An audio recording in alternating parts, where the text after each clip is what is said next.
Selamat pagi rekan-rekan, apakah masih ada heartbeat-nya? Apakah masih ada detak jantungnya? Nah, kalau masih ada, mari kita mulai kuliah kita pada pagi hari ini. Rekan-rekan, kuliah pada pagi hari ini akan mengantar kalian untuk mengerjakan UTS. Ya. Kalian akan punya waktu, kalian mau mengerjakan UTS-nya seminggu, 2 minggu? Cukup ya. Nah, nanti saya akan beritahu teman-teman, kita akan menggunakan kitab Hosea sebagai materi UTS ya. Nah, tema ini akan saling melengkapi ya dengan beberapa mata kuliah lain, terutama kalau kalian mengambil teologi, doa, dan devosi. Tema besar yang kita ambil adalah tema keluarga. Dalam beberapa tahun ini, rekan-rekan, Paus Fransiskus banyak memberikan perhatian pada keluarga, ada kongres keluarga, dan salah satu yang dikembangkan adalah teologi perempuan ya, atau teologi feminisme. Nah, kita akan in-sync ya, in-sync itu dengan gereja ya. Kita akan frekuensi dengan gereja yang memberikan perhatian pada keluarga. Maka cara kita membaca kitab Ibrani pada kesempatan ini juga akan memberikan perhatian pada keluarga ya, pada isu-isu terkait dengan keluarga. Maka kita akan membaca kitab Hosea dari perspektif atau dari tema kesetiaan keluarga. Nah, tema kesetiaan ini nanti akan menjadi tema UTS kalian. UTS kalian itu akan lebih ringan, teman-teman. Ya. Kalian akan membuat sebuah renungan dalam durasi 5-6 menit saja. Ya, dalam bentuk video. Ya, tidak perlu kepalanya diketok-ketok, Suster Juwita ya. Hidup tidak sangat sekeras itu ya, Suster. Nanti kalau diketok-ketok mana bisa membuat video ya. Jadi teman-teman, kita akan membuat video dalam durasi 5-6 menit. Siapa yang kita harapkan untuk mendengar renungan kalian adalah keluarga-keluarga. Tidak sembarang keluarga-keluarga, tetapi keluarga-keluarga yang pernah mengalami ketidaksetiaan dalam hidup perkawinan mereka. Nah, saya pengen dengar ya, mahasiswa-mahasiswi pendidikat, di hadapan keluarga-keluarga yang pernah mengalami ketidaksetiaan dalam hidup perkawinan mereka, kira-kira kita mau bicara apa ya kepada mereka? Challenging ya pastinya, karena soal ketidaksetiaan menjadi salah satu persoalan yang tidak kecil ya, teman-teman, beberapa kali disinggung di dalam beberapa dokumen kita. Kalau di kelas doa dan devosi, kita memberikan perhatian juga di kelas pengantar liturgi ya, di sekitar perceraian. Kita agak mundur sedikit ke kasus-kasus ketidaksetiaan. Oke. Nah, mari kita refresh sebentar dari mata kuliah yang kita selenggarakan minggu yang lalu. Saya pertama-tama meminta maaf dulu ya kepada kalian karena ternyata rekaman yang saya janjikan itu terselip ya. Saya tadi baru ngecek ya ke grup kalian kok belum saya bagi. Hari ini nanti saya kirimkan sekalian ya, teman-teman. Nah, mari kita merefresh gagasan kita tentang Nabi, secara khusus Nabi Hosea dan gerakan kenabian di Israel. Para nabi pertama-tama adalah hamba Allah, dan kita bisa menemukan ya dari 1 raja-raja, 2 raja-raja, Yeremia, lalu kitab Zakaria, Sakai, dan beberapa perikop yang lain ya. Mereka adalah orang-orang kepunyaan Allah, dan ada beberapa sosok yang sangat menonjol ya. Musa, Samuel, Elia, Elisa, dan orang-orang yang seringkali disebut sebagai pelihat atau penglihat ya. Nanti kita cek ya di pedoman umum ejaan bahasa Indonesia yang disempurnakan, apakah lebih pelihat atau penglihat. Mereka adalah orang-orang yang menyampaikan nubuat. Mereka seringkali masuk dalam ekstase religius, jadi pengalaman kedekatan dengan Allah, sehingga kemudian mereka bisa menyatakan, mewartakan, dan kemudian menerima panggilan ya untuk berbicara di hadapan umat. Ini adalah gambaran yang kita temukan dalam nabi-nabi. Juga mereka memiliki pengalaman yang dekat dan bahkan langsung dengan Allah. Misalnya kalau di dalam kitab suci Kristiani, orang-orang yang mengalami pengalaman langsung dengan Allah, misalnya ya para murid tentu, dan setelah kebangkitan Yesus, misalnya ada kisah Saulus yang kemudian menjadi Paulus, dan ada beberapa dan bahkan banyak ya orang suci di dalam gereja yang menerima stigmata, mengalami vision dengan Yesus, dan banyak lagi ya. Singkatnya adalah orang-orang yang punya pengalaman dekat dengan Allah. Maka mereka tidak sekedar seorang peramal masa depan, melainkan juga orang yang menunjukkan arah ke arah masa depan. Foreteller dan forteller. Nah, minggu yang lalu kita sudah berbicara tentang Nabi Elia, terutama di hadapan tantangan kultur Baalisme. Baalisme, kalau kita memiliki pandangan yang lebih netral dulu ya, semacam kerohanian yang ada di negara-negara di wilayah-wilayah tetangganya Israel, dan mereka ini ya, hubungan antara Allah dengan manusia seringkali digambarkan sebagai hubungan antara laki-laki dan perempuan. Maka nanti akan ada juga ini ya, ritual Baalisme ya. Misalnya imam, dan kemudian di tempat kultur Baalisme itu diadakan sebuah ritual ya, ada para perempuan dan hubungan antara Allah dengan manusia yang memberikan kesuburan itu kemudian digambarkan ya dengan hubungan seksual. Dan kita sebenarnya melihat ya di beberapa tempat lain di Indonesia juga ada kultur atau ritual seperti itu ya, terutama di negara-negara di wilayah-wilayah yang masih sangat agraris ya. Mereka bertumpu pada hasil panen, hasil perdagangan. Biasanya ritual seperti itu bisa dengan mudah kita temukan ya dalam berbagai versinya.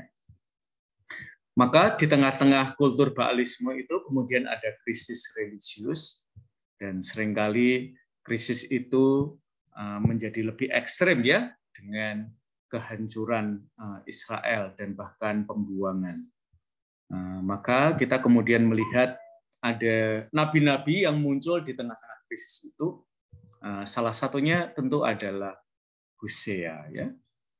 Nah, sayangnya rekan-rekan, Nabi Hosea termasuk nabi yang tidak terlalu banyak dibahas ya dalam beberapa buku pengantar kitab suci Ibrani, dan ini salah satu yang bisa saya kumpulkan pendek sekali ya untuk sosok yang menurut saya sebenarnya sangat inspiratif, terutama untuk konteks kita sekarang ini. Nabi Hosea tidak mengalami kehancuran Israel oleh kerajaan Asyur atau Assyria, dan yang menonjol di dalam Nabi Hosea adalah kisah hidup perkawinannya itu menjadi metafor untuk hubungan antara Israel dengan Allah. Maka kita melihat dalam diri karakter perempuan istrinya, ketidaksetiaan Israel itu digambarkan ya mereka yang menyembah ilah-ilah lain selain Yahweh. Dan bahkan ada penyekutuan ya, Baal dan Asyera, ini juga semacam ilah bangsa Asyur ya, dalam kultus di Bethel, tempat yang sebenarnya pada awalnya ya dikhususkan untuk menyembah Yahweh. Dan kita tentu sangat kenal dengan salah satu teks ini. Kehendak Allah adalah kasih, bukan korban persembahan. Pengenalan akan Allah, bukan korban bakaran.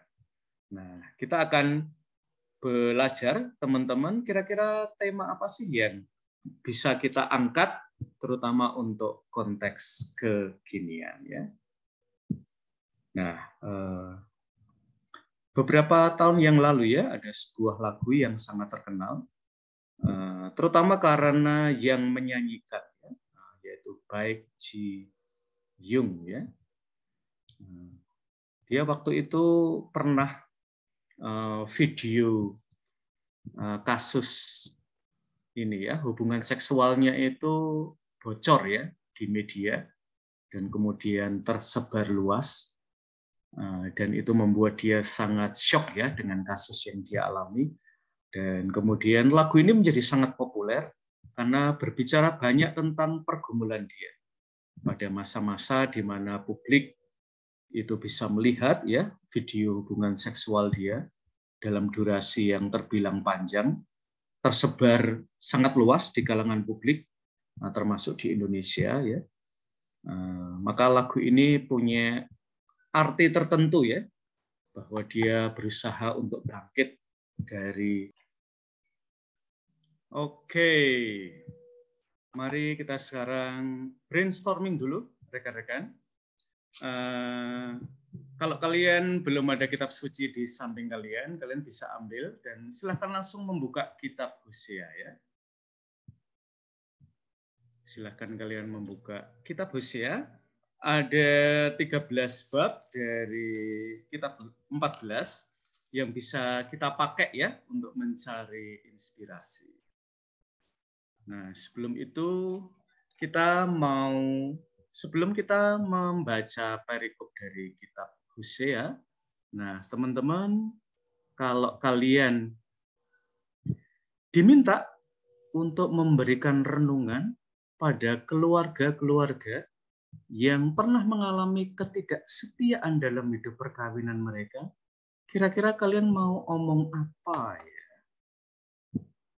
Ya, Mas Boni, mau omong apa, Mas Boni ya? Kalau kamu orang muda sedang belajar pengantar kitab suci Ibrani, lalu kamu berhadapan dengan umat yang khusus ya, yaitu keluarga-keluarga yang pernah mengalami ketidaksetiaan dalam hidup bersama mereka. Nah, kira-kira Mas Boni akan omong apa ya, Mas Boni? Saya jujur Romo belum pernah membaca yang kitab Hosea ini Romo. Maka dari itu saya belum punya gambaran apa yang spesifik tentang yang saya berikan renungannya. Tapi kalau saya berpikir nanti esensinya itu dikaitkan lagi dengan dari sifat perkawinan gereja Katolik sendiri. Itu dari yang seperti kita ketahui bersama bahwa itu apa yang telah dipersatukan Allah tidak bisa diceraikan manusia. Itu mungkin dari biblis Injil ya Romo. Tapi mungkin jika bisa ditemukan kaitannya di sini di kitab Hosea, mungkin saya juga akan mengangkat itu. Jadi jangan melupakan esensi dari sifat perkawinan gereja Katolik. Itu Romo. Oke, jadi perkawinan Katolik, apa yang telah disatukan Allah jangan diceraikan oleh manusia ya. Nah, dan kadang-kadang ketidaksetiaan itu menjadi awal ya untuk keterceraian hubungan antar pribadi di dalam keluarga ya. Kita memang belum membaca kitab sucinya. Kita semacam masih pengen ya mendapatkan tanggapan serta merta kalian ya. Nah, kita nanti akan memberi ini ya, teman-teman, emphasis ya, tekanan yang agak lain. Kita pengen bahwa perikop ini betul-betul menjadi Evangelii Gaudium. Menjadi sukacita Injil, ya. Jadi bisa jadi ya, meskipun itu teks kitab suci, tetapi kalau kita salah menyampaikannya, lalu tidak menjadi gaudium ya untuk para pendengarnya, tetapi barangkali malah menjadi sabda penghakiman, maka secara khusus teman-teman kita memang akan mengambil tema lebih ke kesetiaan pasangan dalam kitab Hosea. Dan nanti di dalamnya kita akan berbicara tentang kasus-kasus ketidaksetiaan. Nah, fokusnya adalah bagaimana kita atau keluarga-keluarga ya, yang barangkali pernah jatuh dalam ketidaksetiaan, kembali pada kesetiaan. Nah, ini kira-kira alur besarnya ya, teman-teman, sehingga nanti kalian, ini cara kita untuk menyapa keluarga-keluarga ya. Jangan dikira ya, keluarga-keluarga yang mengalami ketidaksetiaan itu tidak punya rasa bersalah dan seterusnya ya. Itu mungkin kita terlalu sok tahu ya tentang itu ya. Mereka adalah orang-orang yang setiap kali masuk gereja itu dengan perasaan betul-betul bertobat, tetapi seringkali mereka tidak tahu bagaimana harus memulai ya, beranjak dari ketidaksetiaan kepada kesetiaan. Maka kita nanti akan mencoba mencari inspirasi dari kitab Hosea.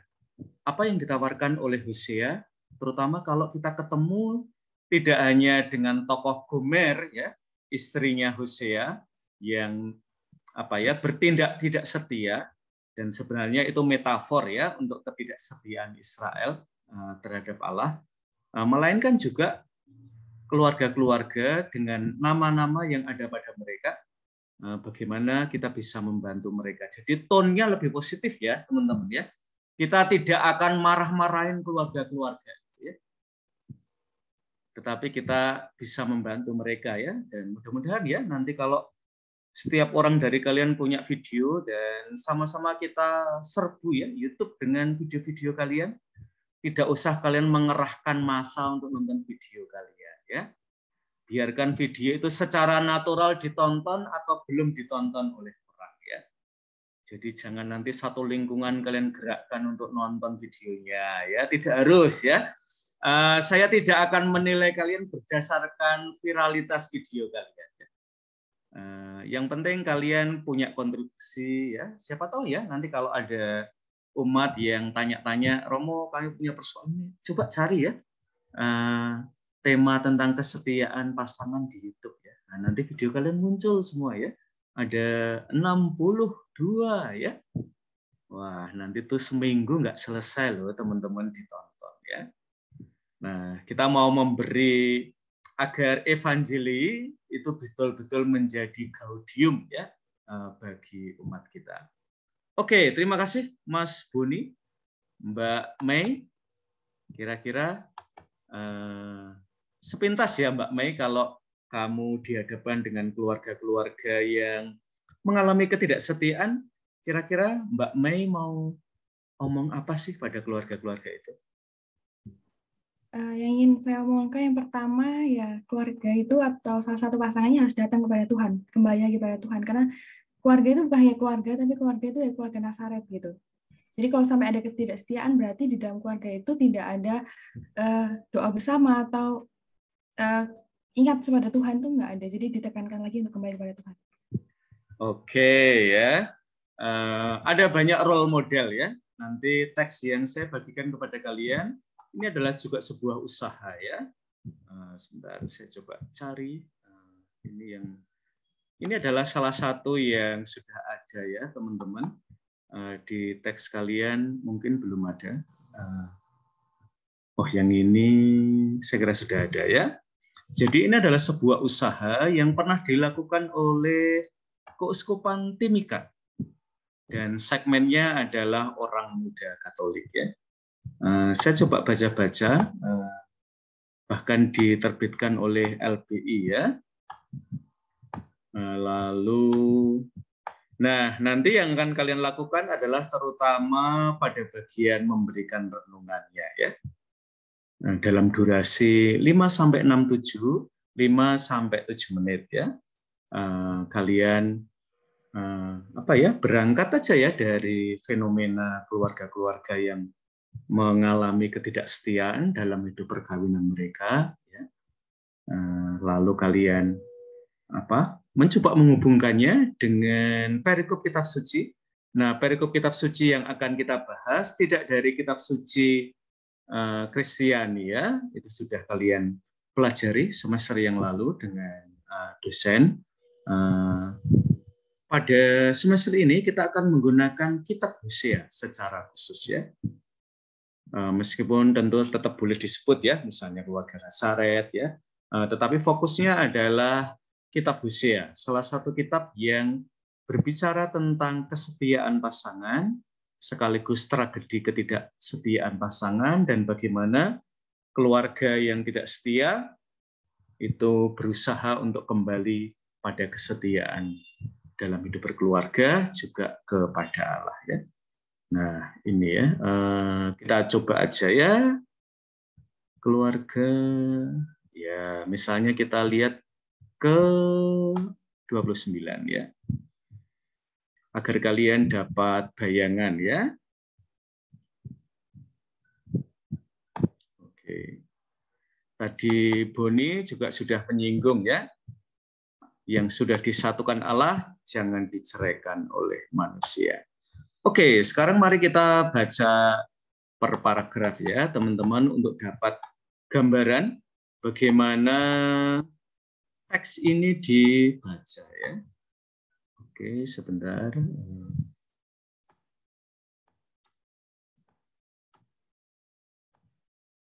Ya, saya coba cari dulu ya teman-teman. Terutama pada pokok renungannya. Dan nanti saya akan minta pendapat kalian ya. Menurut kamu mana yang sudah bagus, mana yang belum bagus ya. Oke, sekarang saya minta ya, siapa yang sudah ada kameranya? Mbak Rosalia. Kamu baca renungan yang paragraf pertama ya, Pak? Silahkan. Ada seorang ibu.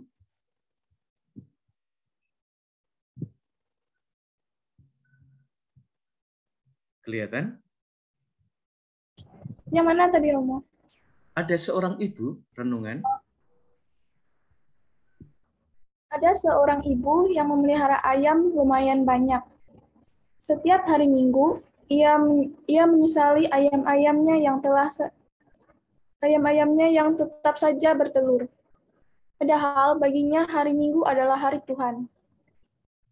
Ia saja beribadah di gereja, berhenti bekerja, dan libur selama hari itu. Kok ayam-ayam ini tetap nekat? Dasar ayam tidak mengenal hari Tuhan. Gumam ibu itu kepada ayam-ayamnya. Oke, Suster Liska ya. Diminta mendengarkan kok malah senyum sendiri ya. Yuk, Suster. Ya. Pada suatu kesempatan, ia mendatangi pastor dan memberikan uang 2 juta dalam amplop sambil mengatakan bahwa ini adalah persembahan ayam-ayam yang tidak mau bertobat karena tidak menaati hari Tuhan. Sang pastor terbengong-bengong sambil tersenyum mendengar hal itu. Namun dengan senang hati, sumbangan tersebut diterimanya. Ibu dalam kisah ini mengharapkan agar ayam-ayamnya memahami hukum Tuhan, yaitu menaati hari Minggu dengan tidak bekerja alias tidak bertelur. Di balik semua itu, ada motivasi bahwa pada hari Minggu semua umat beriman diundang untuk menguduskan dirinya. Bagaimana dengan diri kita dalam memandang hukum Tuhan? Bagaimana keluarga kita menghayati kekudusan anggotanya? Bagaimana kita memelihara relasi dengan pasangan kita sebagai ya.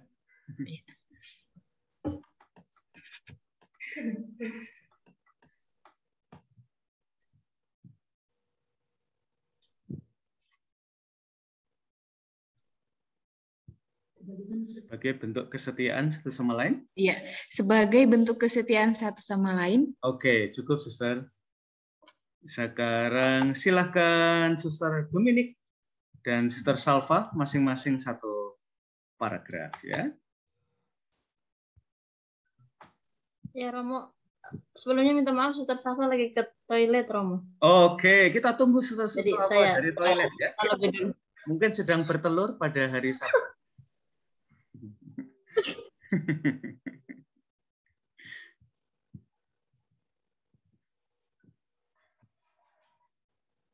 Silakan Suster, apakah Suster bertelur juga? Tidak kan?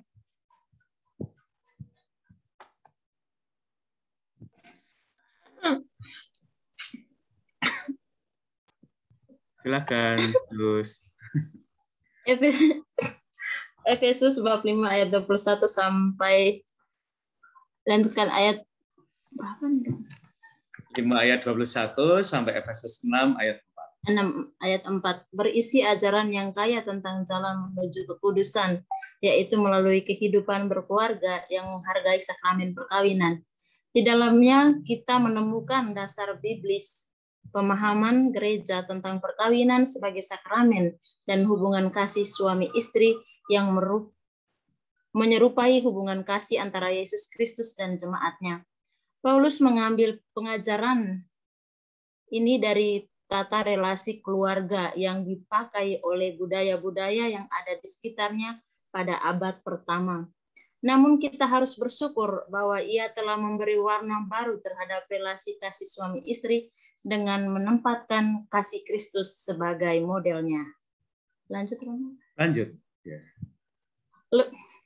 Lebih dari itu, panggilan anak-anak atau kaum muda untuk menghormati orang tua pun menjadi jalan kekudusan.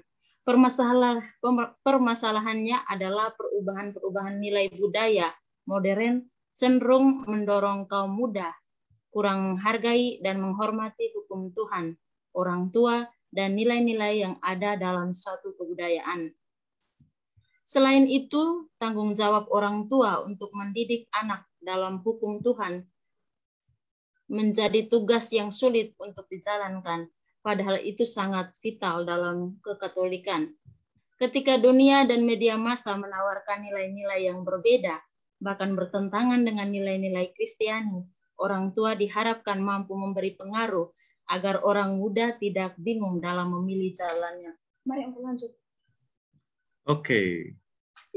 Silakan, Suster. Suster Salva ini. Ya, silakan. Keluarga sebagai sarana. Keluarga sebagai sarana menuju kesucian akan tercapai kalau masing-masing anggota keluarga saling menghormati. Seluruh anggota keluarga diminta oleh Paulus untuk saling merendahkan diri.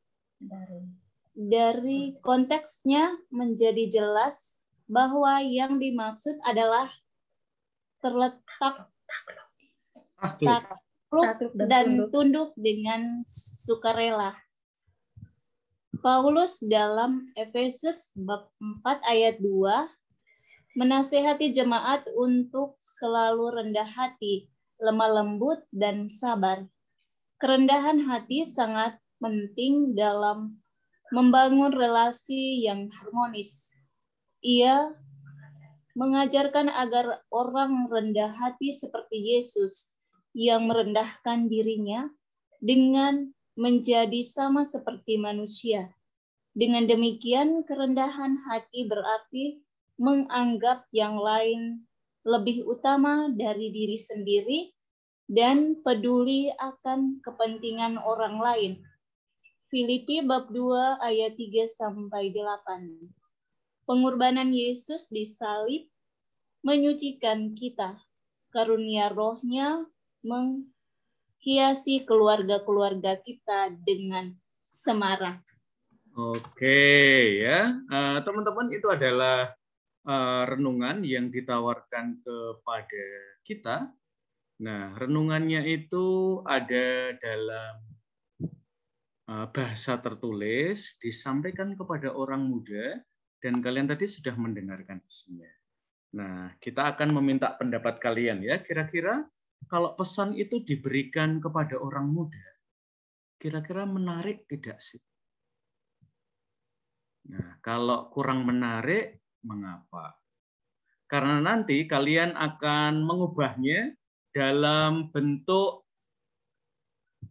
renungan ya, yang disampaikan secara lisan ya, bisa menggunakan beberapa media yang lain. Nah, kira-kira agar pesannya itu sampai kepada keluarga-keluarga yang sedang ada masalah, kira-kira apa yang harus kita ubah ya? Nah, sambil mikir-mikir tentang itu, kita break sebentar ya.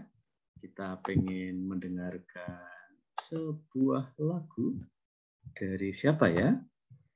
Kita coba cari dulu ya. Oh, ini saja ya, dari Mas Sam Smith ya.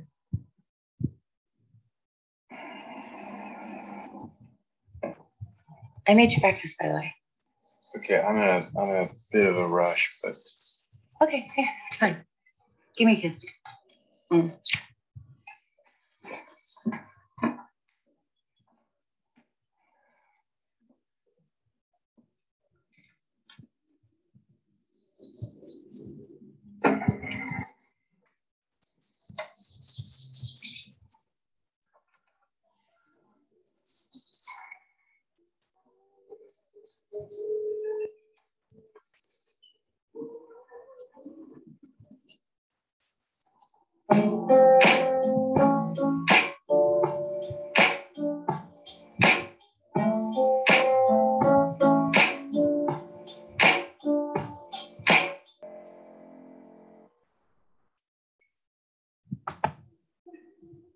Oke ya, tidak ada yang di bawah 17 tahun kan di kelas ini ya? Mengapa tidak saya lihat tadi ya videonya sampai akhir dulu ya? Di tengah-tengah saya jadi mikir, jangan-jangan di kelas ini ada yang di bawah 17 tahun ya? Oke, rekan-rekan. Nah, oke, kita tanya-tanya dulu ya ke Mas Rengga. Kalau kamu tadi mendengarkan renungan tadi, jangan khawatir Mas Rengga, ini tidak tentang video klipnya ya. Video klipnya nanti ya saya tanyakan. Kalau kamu mendengar renungan tadi ya, mulai dari ayam yang tetap bertelur pada hari Sabat ya, dan telurnya kemudian diuangkan oleh pemiliknya dan diberikan kepada Romo sebagai persembahan ya. Tak kira Suster Liska tadi sangat terhibur ya, lucu banget ya. Beberapa dari kalian juga ketawa-ketawa, sampai suster ini ketawa-ketawa sampai ke kamar kecil ya, teman-teman tidak bisa menahan diri. Nah, Rengga, kamu sendiri kalau sebagai orang muda ya, mendengar renungan yang tadi kita bacakan secara simultan, menarik nggak sih renungannya buat kamu?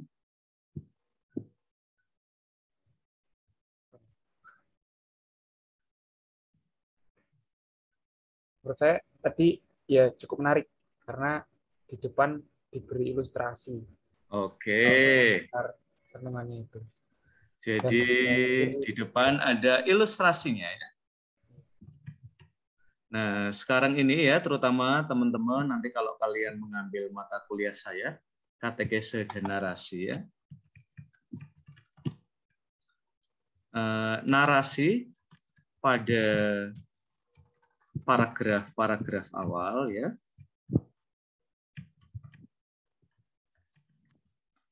Itu fungsinya tidak sekedar ilustrasi.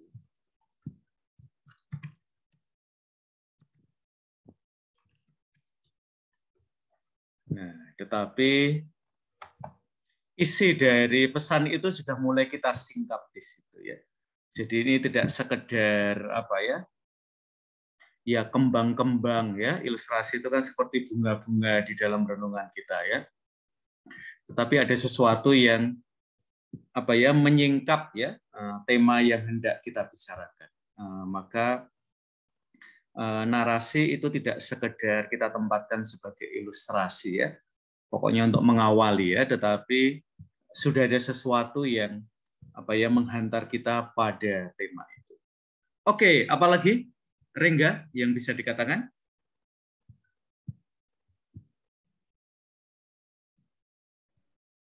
Itu aja dulu.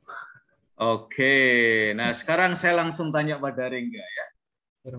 Kalau kita mau berbicara tentang kesetiaan dan ketidaksetiaan ya dari perspektif kitab Hosea, ilustrasi yang Rengga bayangkan, terutama untuk keluarga-keluarga yang mengalami ketidaksetiaan, kira-kira ilustrasinya apa, Rengga? Apakah ayam yang bertelur pada hari Sabat kira-kira masih bisa kita gunakan sebagai ilustrasi, atau kita perlu mencari ilustrasi lain? Bisa dengan ayam yang bertelur, Om. Itu telurnya dari siapa? Oke, siapa yang meneluri ayam itu ya? Siapa yang membuat ayam itu mengandung dan kemudian bertelur ya? Oke, apakah Mas Niel seperti itu? Mas Niel ketawa-ketawa ya, Rengga ini kurang gawean. Mosok mencari pejantannya yang mana ya? Oke, Niel, kalau kamu sendiri mungkin mendengar juga ya kisah-kisah keluarga yang jatuh dalam ketidaksetiaan. Ya. Kira-kira untuk mengawali renungan kamu akan pakai ilustrasi apa sih? Bebas Romo ilustrasinya. Bebas ya. Pokoknya yang berbicara ini ada secret admirer ya, Mbak Alusia. Ya, pada Mas Niel ya. Mbak Alusia merasa kok saya tertandingi ya kecantikan saya dengan Mas Niel ya.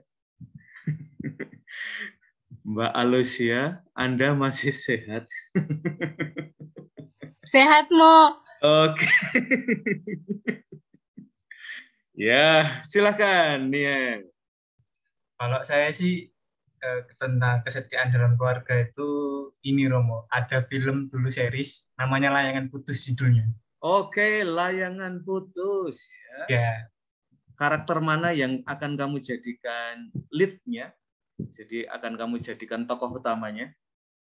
Tokoh utamanya ya tetap ini Mas Ares sama siapa itu ya? Satunya Lydia, istrinya itu siapa lupa saya Romo. Oke. Sama Lydia. Saya kok kenalnya cuman Mbak Anya Geraldine ya. Waduh. Mungkin cara nonton saya agak segmented ya. Oke, Layangan Putus ya, Mas Niel. Mengapa kamu memilih Layangan Putus? Karena beberapa teman kamu pokoknya tidak Layangan Putus, Romo. Jangan itu ilustrasinya ya. Banyak kasus selingkuhnya itu loh, Romo. Ya karena itu kan juga dalam kesetiaan dalam keluarga Romo. Jadi si ceritanya itu Mas Aris sama si Kinan itu udah nikah, terus malah cowoknya selingkuh gitu sama perempuan lain namanya Lydia gitu. Dan padahal udah punya anak, udah gede juga kayak gitu Romo. Oke ya, saya kira dulu Niel itu sukanya itu film-film action atau apa ya. Ternyata film-film Hello Kitty ya, macam-macam Layangan Putus itu ya. Ternyata hatinya betul-betul Hello Kitty ya. FTV, Layangan Putus, pokoknya yang gitu-gitu ya. Nggak nyangka ya. Ternyata seleranya Niel itu seperti seleranya para suster ya kalau nonton sinetron. Ya. Aduh. Oke, terima kasih Niel. Kita ke Mbak Aloysia deh yang mengomentari betapa sunsilk rambutnya Niel ya. Yuk, Mbak Aloysia. Iya, Romo. Oke. Kamu sendiri kalau diminta mencari ilustrasi yang kira-kira cocok ya dengan tema kesetiaan atau ketidaksetiaan, apakah Mbak Leonie sefrekuensi dengan Mas Niel, juga Layangan Putus, atau yang lain Mbak Aloysia? Kalau saya Romo setuju juga sama Niel yang film Layangan Putus, tapi saya juga ada film lain tentang kesetiaan Romo.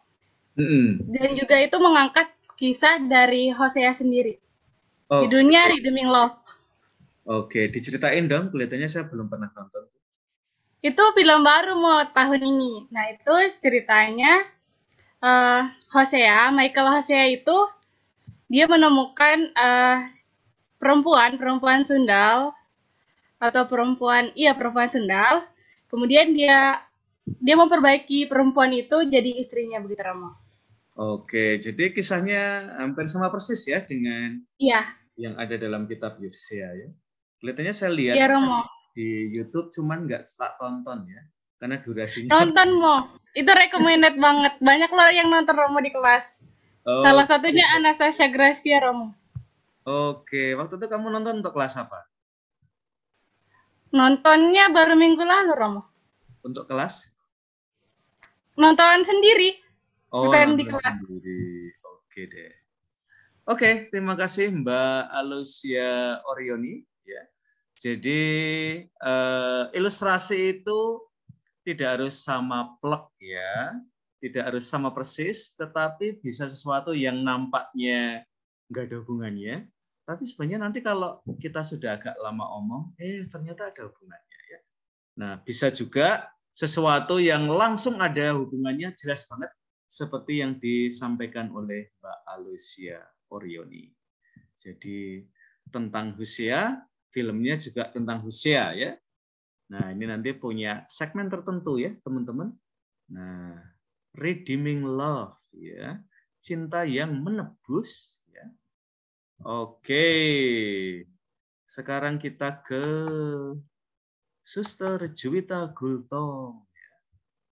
Ada ide nggak sih, Sus, tentang kesetiaan, ketidaksetiaan? Gitu. Kalau para suster diminta membuka renungan tentang tema ini, suster harus apa ya? Cari-cari di YouTube itu seharian ya. Kira-kira apa ya ilustrasinya? Atau sudah ada gambaran? Suster Assunta, FSE. Saya lebih tertarik ilustrasinya itu tentang cerita anjing Hachiko itu. Oke, anjing Hachiko ya? Ya, itu tentang apa, Suster? Tentang seekor anjing yang tersesat sebenarnya, Romo. Bukan itu sebenarnya tuannya, tetapi karena dia tersesat di stasiun kereta api dan diselamatkan oleh seorang bapak, dan dia dipelihara, anjing itu dipelihara sampai besar. Akhirnya anjing itu sangat setia sekali dengan tuannya. Sampai kalau tuannya kerja, dia diantar, dan kalau tuannya itu kembali, anjingnya itu sudah menunggu di stasiun kereta api. Sampai suatu ketika bahwa tuannya itu meninggal di tempat kerja, dia tetap menunggu di stasiun kereta api sampai dia mati di situ. Oke, maka dibuat monumen ya tentang anjing itu ya, anjing Hachiko ya. Nah, teman-teman, ilustrasi itu bisa dari dunia binatang ya, fabel, bisa juga datang dari dunia tumbuhan ya, kalau ada, bisa juga dari dunia manusia. Jadi tidak harus ya, misalnya temanya tentang manusia, lalu ceritanya harus dari manusia, tidak harus ya. Sangat open ya. Dan saya masih mencari tahu. Suster Juwita, silakan menunjuk salah satu dari teman kalian.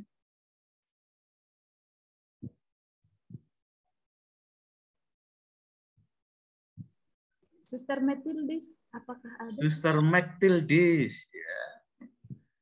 Ini ada satu hal yang kalian semua belum menyebut sampai sejauh ini ya. Siapa tahu Suster Mathildis akan menyebutnya. Halo Suster. Ya.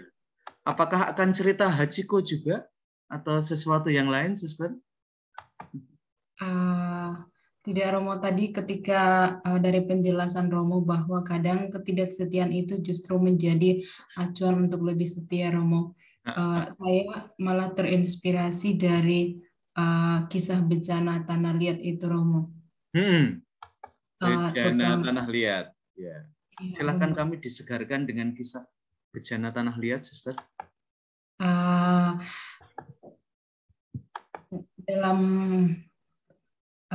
pembuatan sebuah mungkin bejana itu kan Romo, sebenarnya tanah liat itu sangat rapuh dan juga tukang periuk itu akan mengolahnya sedemikian, bahkan ketika terjadi dia akan pecah dan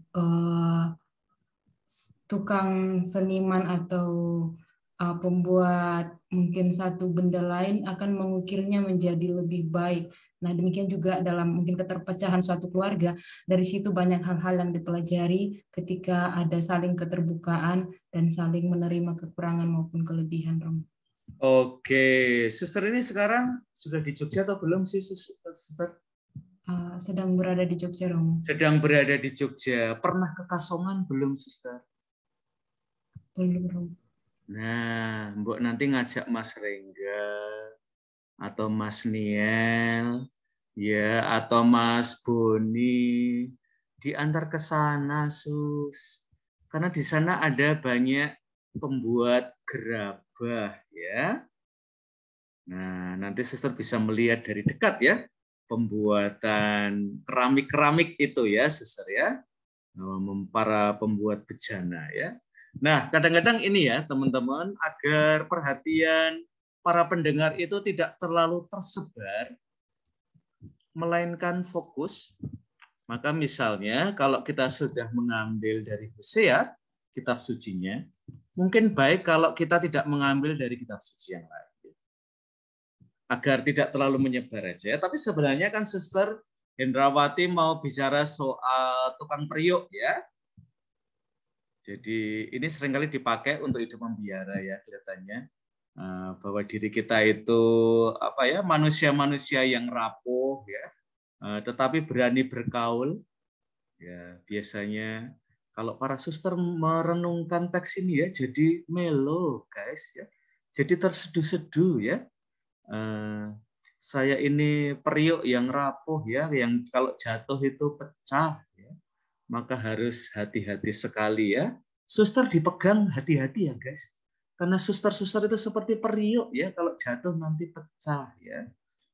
Nah, maka pastikan kalau suster dan brudernya naik tangga ya guys, dipegangin tangannya ya, biar tidak jatuh dan remuk ya. Oke, terima kasih Suster Hendrawati. Oke, teman-teman, kita akan break sebentar ya. Kita akan coba cari tahu kira-kira kalian mau membuat yang 5-6 menit itu kira-kira apa saja ya. Oke. Saya mengambil dari sebuah lagu rohani Muslim tentang Forgive Me. Nah, teman-teman, salah satu yang bisa kita lakukan adalah mencoba mencari ya sesuatu yang dekat dengan keluarga-keluarga yang mengalami. Oke, yang mau saya tanyakan kepada kalian adalah apakah ada sebuah lagu yang kira-kira berbicara tentang kesetiaan atau ketidaksetiaan? Karena sekarang ini lagu itu lebih daripada waktu-waktu sebelumnya ya, lebih punya tempat dalam kehidupan kita, bahkan keluarga ya, yang secara usia itu lebih banyak usianya daripada kita. Oke, sekarang silahkan Suster Hendrawati menunjuk salah satu teman kamu. Pertanyaannya adalah, apakah ada lagu tentang kesetiaan atau ketidaksetiaan? Atau dari ketidaksetiaan menuju kesetiaan? Silakan, Suster. Cari salah satu teman kamu, Suster.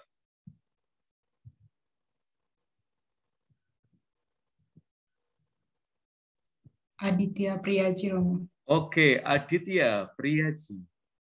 Apakah lagunya Ungu? Ku mencintaimu. Ya, ternyata Romo. kau kekasih gelap. lagu. Apakah itu? Yuk Aditya. Oke, Aditya, kamu punya gagasan nggak sih?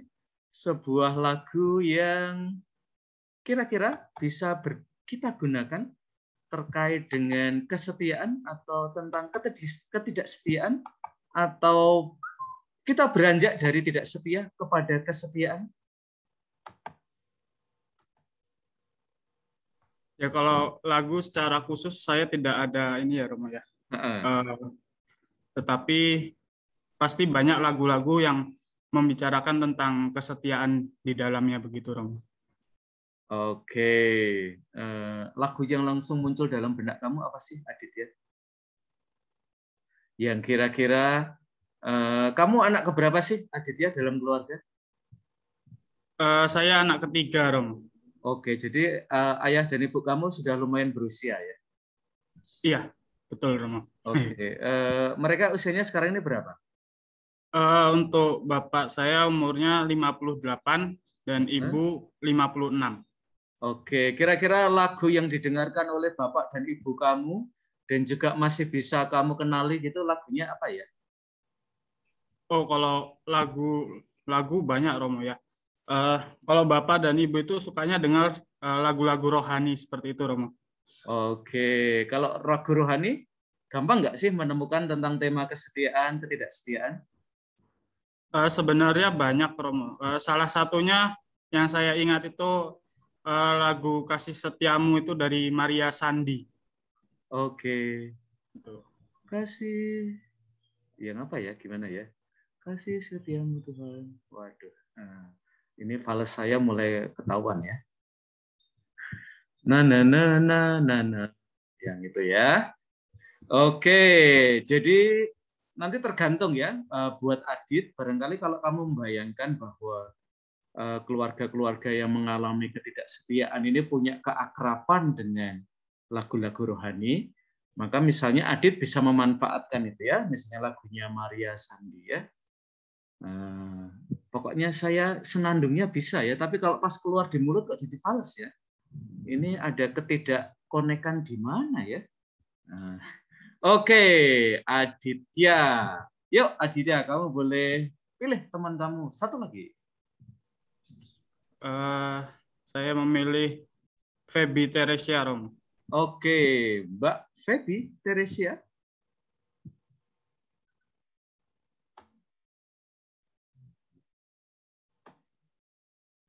Jatuh bangun aku mengejarmu. Jatuh bangun aku mengejarmu. Ya. Ya. Itu lagunya Christina. Karena Mbak Christina itu kelihatannya nggak nyanyi lagu lain ya setelah selain Jatuh Bangun Aku Mengejarmu. Oke, Mbak Feby Teresia. Halo, Mbak Feby.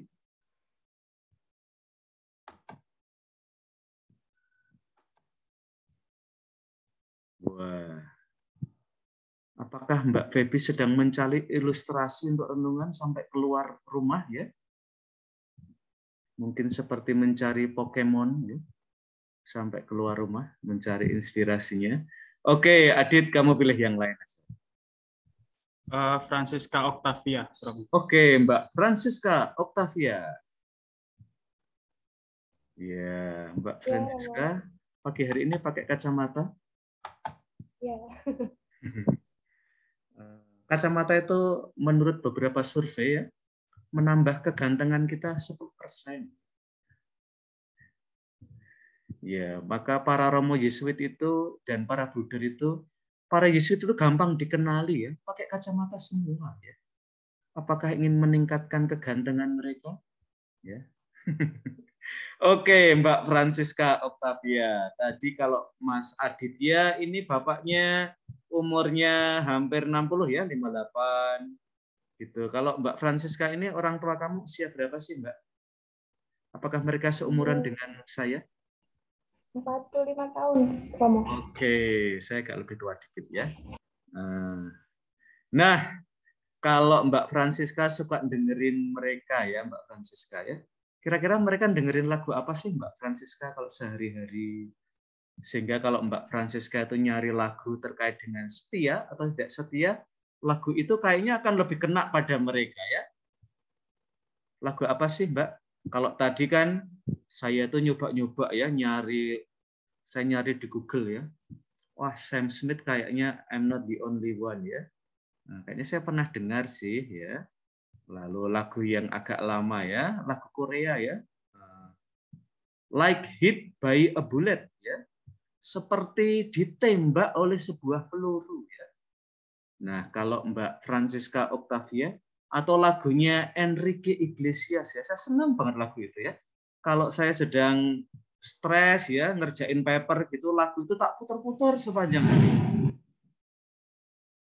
Ya, yaitu Heartbeat ya. Rasanya berdebar-debar itu kayak apa sih? Oke, Mbak Francisca, silakan. Romo, jadi kalau saya memilih itu lagunya Band Republik, Romo. Nah, Band itu Republik. Waktu saya masih SMP tren lagu itu. Oke, Judulnya itu judulnya tentang Sandiwara Cinta, Romo. Oke, Sandiwara Cinta ya. Ya. Yang itu ya, saya agak apal-apal dikit sih. Kalau Mbak Octavia nyanyi, saya pasti bisa ngikutin sih. Ya. Tapi karena Mbak Octavia belum mulai nyanyi, ya saya juga belum, apalan saya juga belum keluar ya. Tapi pokoknya lagunya Republik ya. Nah, nanti silahkan ya teman-teman pilih ya dari semua pilihan itu, karena kita lagi brainstorming bareng ya. Nanti kira-kira lagu mana ya yang lebih relatable dengan umat yang saya bayangkan. Oke, Mbak Francisca Octavia. Nah, sekarang teman-teman kita akan coba lihat ya. Ini yang sudah dibuat. Sebentar, saya coba cari dulu ya, teman-teman, karena filenya agak banyak. Saya hapus dulu ya, biar filenya muncul. Ya. Ini adalah sebuah usaha yang sebenarnya sudah dilakukan ya, teman-teman, dalam membaca Kitab Nabi Hosea. Tetapi menurut saya kok tidak terlalu menarik ya.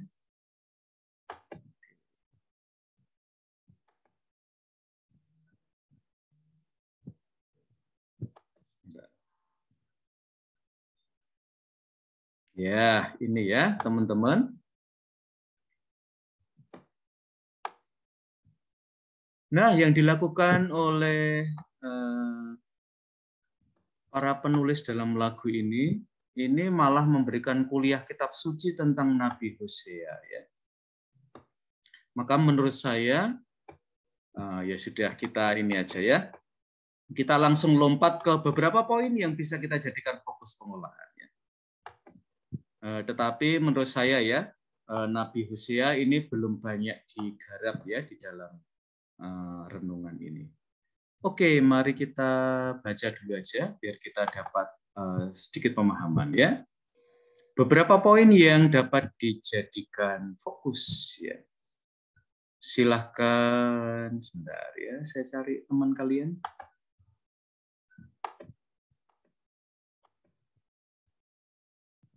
Ya, sebentar ya. Kita ke Rensilinda Julita.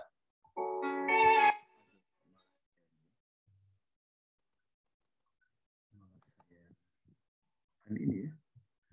Silahkan Rensilinda Julita. Julita.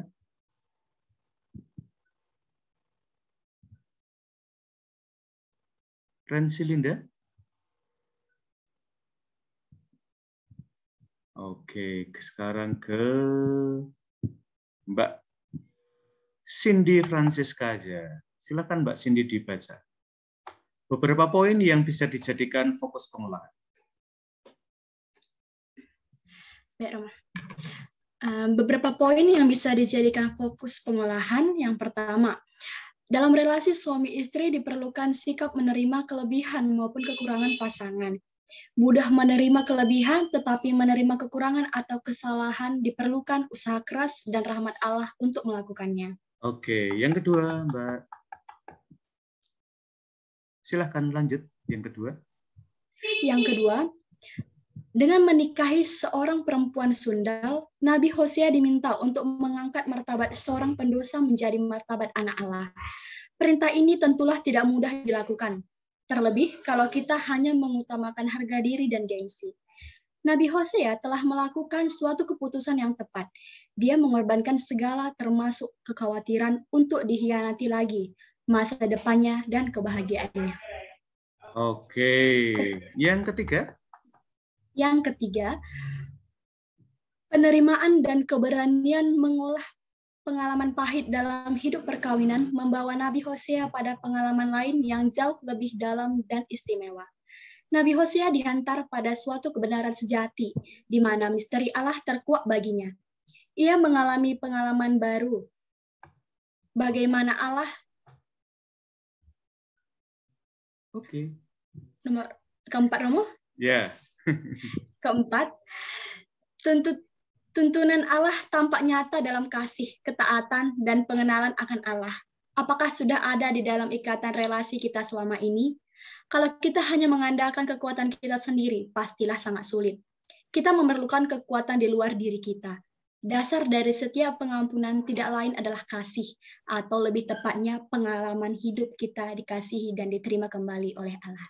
Oke, terima kasih Mbak Cindy Francisca. Silakan kamu menunjuk satu teman kamu, Mbak Cindy Francisca. Saya menunjuk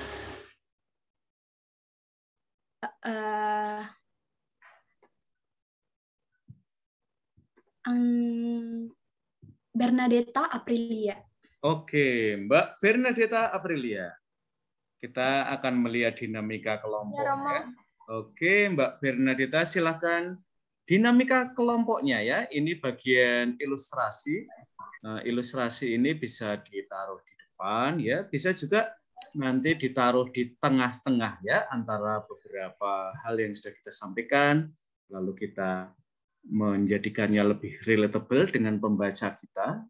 Jadi kita tidak akan membacakan ya renungan-renungan kita tanpa henti, tetapi kita kasih interupsi jeda dengan kisah tertentu ya. Coba dibaca yang dinamika kelompoknya. Silakan. Yang tujuan dari sesi ini ya? Betul. Tujuan dari sesi ini adalah memperdalam pemahaman peserta tentang tokoh Nabi Hosea dan merenungkan implementasi pastoral yang dapat diwujudkan dalam hidup sehari-hari. Oke, lanjut. Fasilitator akan memandu dinamika berikut ini. Yang pertama, Nabi Hosea versus berita hari ini. Berita yang pertama, mengejutkan. 1 dari 6 istri pernah selingkuh. Berita yang kedua, pasangan selingkuh meninggalkannya atau memaafkannya. Oke, Mbak, kalau misalnya kamu diminta memilih berita 1 atau berita 2 yang menurut kamu lebih sesuai, alasannya apa ya? Kalau dilihat dari judul beritanya aja ya. Kalau menurut saya, Romo, berita yang kedua. Oke, mengapa nggak pilih berita yang pertama, Mbak? Kelihatannya judulnya sensasional. Mengejutkan. 1 dari 6 istri pernah selingkuh. Karena yang kedua itu kayak real sama kehidupan, Romo. Oke. Jadi yang kedua itu lebih real kehidupan. Kita seringkali ada dalam pilihan yang tidak gampang ya. Meninggalkannya atau memaafkannya. Kalau kamu, Mbak, seandainya hari ini kamu sudah menikah, sudah punya pasangan, sudah beberapa tahun hidup dalam pernikahan, terus pasangan kamu tidak setia, kamu meninggalkannya atau memaafkannya, Mbak Bernadetta? Kalau saya, Romo, saya memaafkannya dulu. Tapi kalau misalnya dia masih mengulang kesalahan, saya kayak memberi kesempatan dulu. Kalau misalnya dia mengulang kesalahan yang sama, ya saya meninggalkan. Tapi kalau misalnya jadi istrinya, memaafkan, Romo. Oke, memaafkannya apakah 70 kali 7 kali, Mbak? Atau cukup sekali tak ampuni? Yang kedua, rata ampuni kowe. Kayaknya sekali aja Romo, karena udah diberi kesempatan. Sekali saja ya. Maka Mas Adit, Mas Rengga, Mas Boni, jangan diulangi lagi ya. Sekali cukup kalian melakukan ketidaksetiaan pada Mbak Bernadita Aprilia ya. Karena kalau kedua, pegat ya. Tidak ada pengampunan lagi. Oke, rekan-rekan, kira-kira itu materi yang akan kalian garap ya. Nah, saya mau silakan kalian membuka dari kitab Hosea bab 14. Kita akan mulai membaca ayat 5 sampai ayat ke-8. Oke, sekarang Mbak Bernadita pengen mendengar suara siapa, Mbak Bernadita? Ya, Mbak Bernadita ini rambutnya seperti iklan sampo ya, teman-teman ya. Berkibar-kibar karena ada kipas angin. Ya, pengen mendengar suara siapa, Mbak?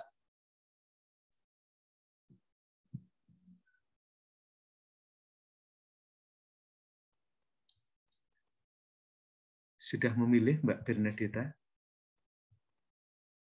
Gila ya, memilih teman di Zoom aja susah ya. Apalagi memilih pasangan hidup ya. Mana susahnya ya?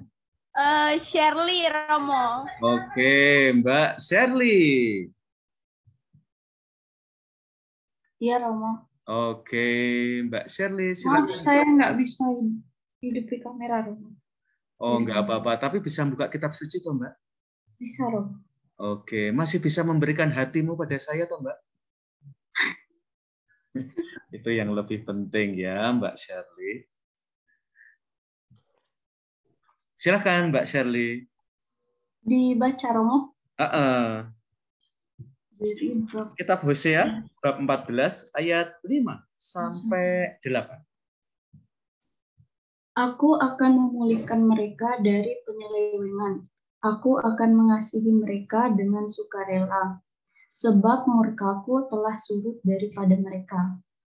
Aku akan seperti embun bagi Israel, maka ia akan berbunga seperti bunga bakung, dan akan menjulurkan akar-akarnya seperti pohon hawar. Ranting-rantingnya akan merambak, semaraknya akan seperti pohon zaitun, dan berbau harum seperti yang di Libanon. Mereka akan kembali dan diam dalam naunganku, dan tumbuh seperti gandum. Mereka akan berkembang seperti pohon anggur yang termasyur seperti anggur Libanon. Oke, teman-teman, kalau kita mengingat mata kuliah kita ya di pengantar liturgi atau doa dan juga difusi, ada bagian terutama tentang hidup perkawinan ya, cara kita mendekati mereka yang sedang ada dalam masalah dan bahkan mereka yang barangkali mengalami ekskomunikasi ya dari gereja. Sikap kita itu tidak diskriminatif, tetapi cara gereja mendekati pasangan-pasangan itu adalah dengan suara paras yang berbelas kasih. Maka perikop tadi bisa menjadi salah satu alternatif ya. Ketika orang mengalami bahwa hidupnya kembali berdamai ya dari ketidaksetiaan kepada kesetiaan kepada Allah. Jadi tone itu ya teman-teman ya, nada itu yang kita pengen terutama sampaikan ya. Jadi kita berbicara tentang kesetiaan pasangan ya. Ini tone-nya lebih positif daripada ketidaksetiaan pasangan. Bahwa di dalamnya kita kemudian mengangkat kasus ketidaksetiaan itu tidak apa-apa ya. Tetapi tone-nya tetap apa ya?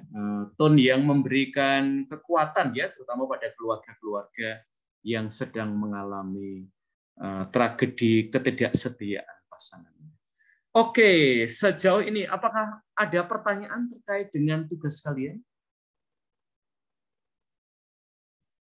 sudah ada gambaran tentang tugas kalian?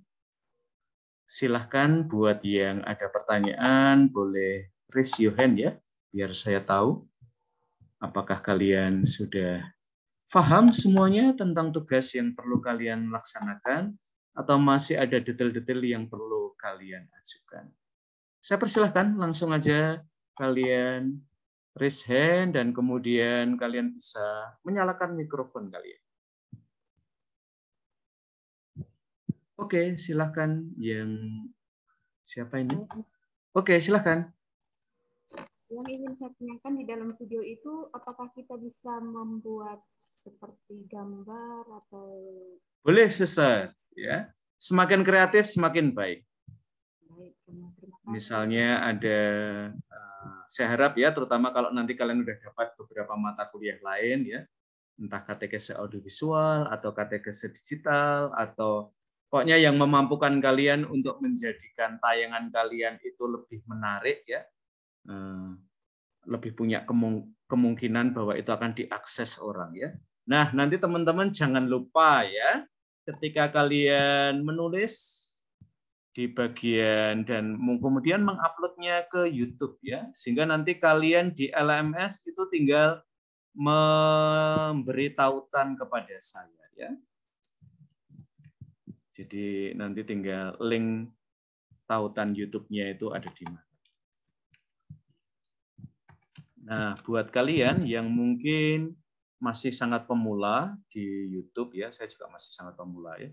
Itu ada bagian nanti ketika kalian akan mulai menyeting-nyeting ya, itu akan ada tulisan tampilkan lebih banyak. Nah, di situ nanti kalian memilih tag ya.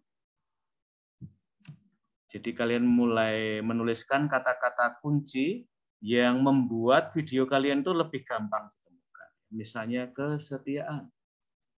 Lalu nanti kalau dikasih koma, dia akan jadi kata kunci sendiri ya. Ketidaksetiaan. Lalu kitab Hosea. Nabi Hosea.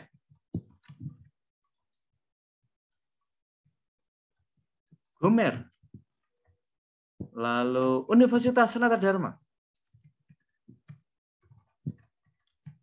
Pendikat. Dan banyak lagi ya kata kunci yang kalian tag, yang kalian bisa lakukan ya. Semakin apa ya, kata-kata itu kemungkinan kalau orang nyari mereka akan memakai kata-kata kunci itu ya. Bisa juga nanti ditambah misalnya katekese keluarga. Atau keluarga yang bermasalah. Atau mungkin perceraian. Atau ketidaksetiaan pasangan. Dan macam-macam ya, kalian bisa menambahkan sehingga kalian lebih gampang dicari ya. Jadi jangan ditulis judulnya tugas untuk Romo Andalas ya, nanti nggak ada yang nonton ya. Tetapi berilah judul yang menarik ya, sesuai dengan isi video kalian. Jadi di sekitar kesetiaan, ketidaksetiaan ya, lalu dalam kitab Hosea ya. Kan seringkali ya umat kita itu mencari inspirasi dari kitab suci yang ada di YouTube ya. Mengapa 5-6 menit? Karena kalau lebih dari itu tidak akan ditonton. Orang akan cenderung men-skip ya kalau terlalu panjang. Maka kita nyoba ya bicara dalam bahasa yang durasinya itu lebih ringkas ya, lebih berisi dan indah. Dan seringkali teman-teman terutama dalam bahasa yang lebih koloquial. Itu bahasa apa sih? Itu bahasa percakapan sehari-hari ya. Jadi bahasa kalian tidak harus seperti bahasa paper ya, tapi bahasa yang lebih mendorong untuk bertegur sapa dengan apa ya, para pemirsa, lalu bahasanya tidak harus sangat formal semuanya ya. Tapi bahasa yang kurang lebih kalau orang mendengarkan itu mereka pengen mendengarkan lebih lanjut ya, karena bahasanya itu dekat dengan keluarga-keluarga ya, tidak memberikan judgement pada keluarga-keluarga tapi lebih empatik terhadap persoalan mereka. Begitu, Suster Juwita. Apakah menjawab pertanyaan atau masih ada yang mau ditanyakan, Suster? Sangat menjawab, Romo.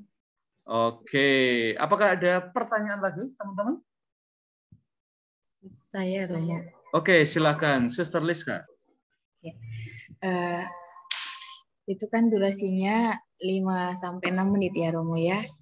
Kalau seumpama kita, apakah harus ada ilustrasi, Romo, atau bisa langsung bagaimana gitu? Ya, nanti sebenarnya lebih ini ya, Suster ya. Pentingnya ilustrasi itu, apakah ini, karena kadang-kadang termasuk yang baru saja kita baca ya. Ini kan kita membaca, yang pertama itu buatan lembaga biblika loh, nggak main-main ya, Suster. Tetapi kalau saya boleh menilai ya, kalau di tugas ini dikumpulkan ke saya, kayaknya nggak akan saya kasih A sih LBI. Nah, padahal ini levelnya lembaga biblika ya. Kalau dikoreksikan ke Romo Andalas, kayaknya belum dapat A deh di mata kuliah ini. Nah, karena buat saya apa ya, bahasanya masih belum dekat aja ya, Suster. Bahasanya masih sangat tertulis ya. Gagasannya terlalu banyak yang mau dikatakan. Nah, terutama dalam renungan pendek, pilihlah satu aja ya. Kalaupun mau menambahkan, tambah satu lagi. Tetapi tidak terlalu banyak hal yang kita katakan ya, temanya. Dan satu yang lain itu perlu berkaitan ya. Misalnya kita bermain dengan dua kata ya, kesetiaan, ketidaksetiaan. Kita selalu berada di sekitar dua kata itu, Suster ya. Jangan membuatnya melebar ya, tetapi kita selalu malah mengerucut ya. Semakin ke belakang itu semakin mengerucut ya. Maka gagasannya tidak perlu banyak, tetapi cukup beberapa dan bahkan mungkin satu atau dua saja, tetapi mengenal. Seperti yang kita baca pada yang bagian akhir, ini malah memberikan pengantar kitab Nabi Hosea ya. Padahal ini mestinya untuk renungan ya. Kok malah jadi kuliah kitab suci ya? Nah, renungan ini bukan kuliah kitab suci ya, teman-teman. Yang dosen kitab suci saya ya. Kalau kalian memberikan kuliah kitab suci, lalu pekerjaan saya apa lagi ya? Saya minggu depan akan jadi pengangguran ya. Please, saya masih butuh nasi ya, teman-teman. Jangan ngambil pekerjaan saya ya. Jadi bukan memberikan kuliah kitab suci, tapi renungan ya. Yang menurut kalian ini akan relatable bagi keluarga-keluarga yang sedang ada persoalan ketidaksetiaan dalam hidup berkawinan. Menjawab, Suster? Menjawab, Romo. Terima kasih. Oke, apakah masih ada pertanyaan lagi? Saya, Romo. Oke, silakan. Ilustrasinya harus berapa, Romo? Ilustrasinya bebas ya. Tapi kalau renungannya 5 menit, ilustrasinya jangan 4 menit ya, Nicholas. Nanti kalian nggak cukup waktu untuk omong. Jadi yang akan menjadi main dish-nya ya, yang akan menjadi star-nya itu adalah renungan. Yang akan menjadi menu utama ya.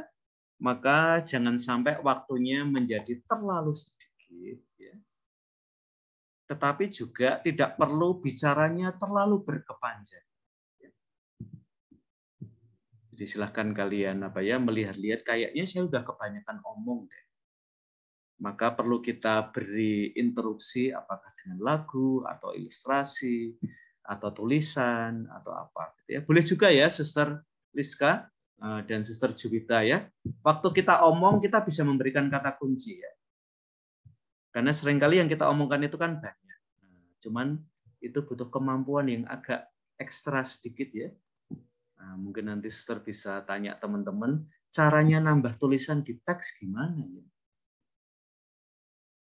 Apalagi kalau kita mau memperhitungkan pendengar yang barangkali punya disabilitas ya. Tapi untuk kepentingan kuliah ini kalian tidak perlu ya mengundang mereka yang pakai sign language ya, bahasa tanda untuk jadi kecil ya, orang kecil di bawah video kalian, karena itu mahal ya. Kecuali teman kalian bisa ya. Mungkin suster di rumah kalian ada yang bisa, atau suster PMY biasanya bisa ya. Oke, ada pertanyaan lain?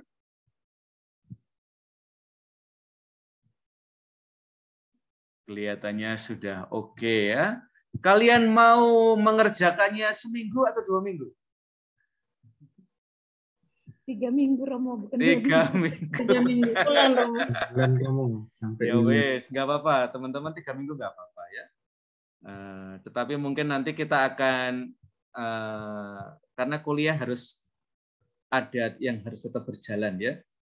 Mengumpulkannya 3 minggu nggak apa-apa. Minggu depan kalian akan mandiri ya. Jadi saya akan memberikan waktu khusus kepada kalian untuk mengerjakan minggu depan ya. Lalu 2 minggu lagi dan 3 minggu lagi nanti kita akan lihat ya beban mata kuliah kita apakah masih sangat banyak yang harus kita cover ya. Kalau kita berarti masih ada yang harus kita cover, berarti kita nanti akan tetap menyelenggarakan kuliah tetapi pendek aja ya, sehingga kalian masih punya waktu untuk menyelesaikannya ya.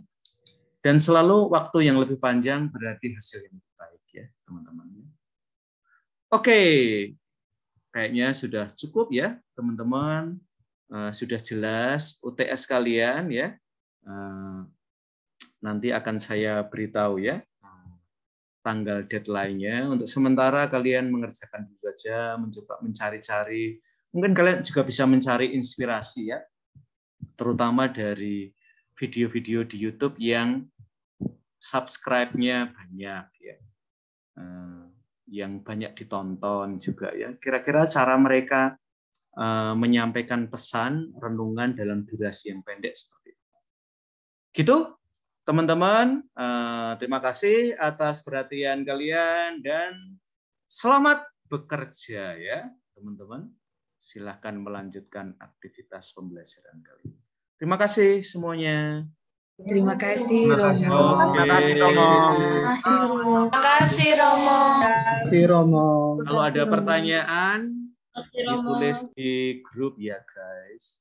Jangan ditulis secara pribadi. Karena saya itu pesannya setiap hari masa 500 pesan ya. Waduh, HP saya menangis ya. Karena saking keberatan dapat pertanyaan-pertanyaan ya. Jadi silahkan kalian sampaikan di grup sehingga nanti satu jawaban bisa untuk semua ya. Oke, Mbak Mei tidak perlu ikut menangis atau ketawa ya, ini menertawakan saya. Oke, terima kasih semuanya.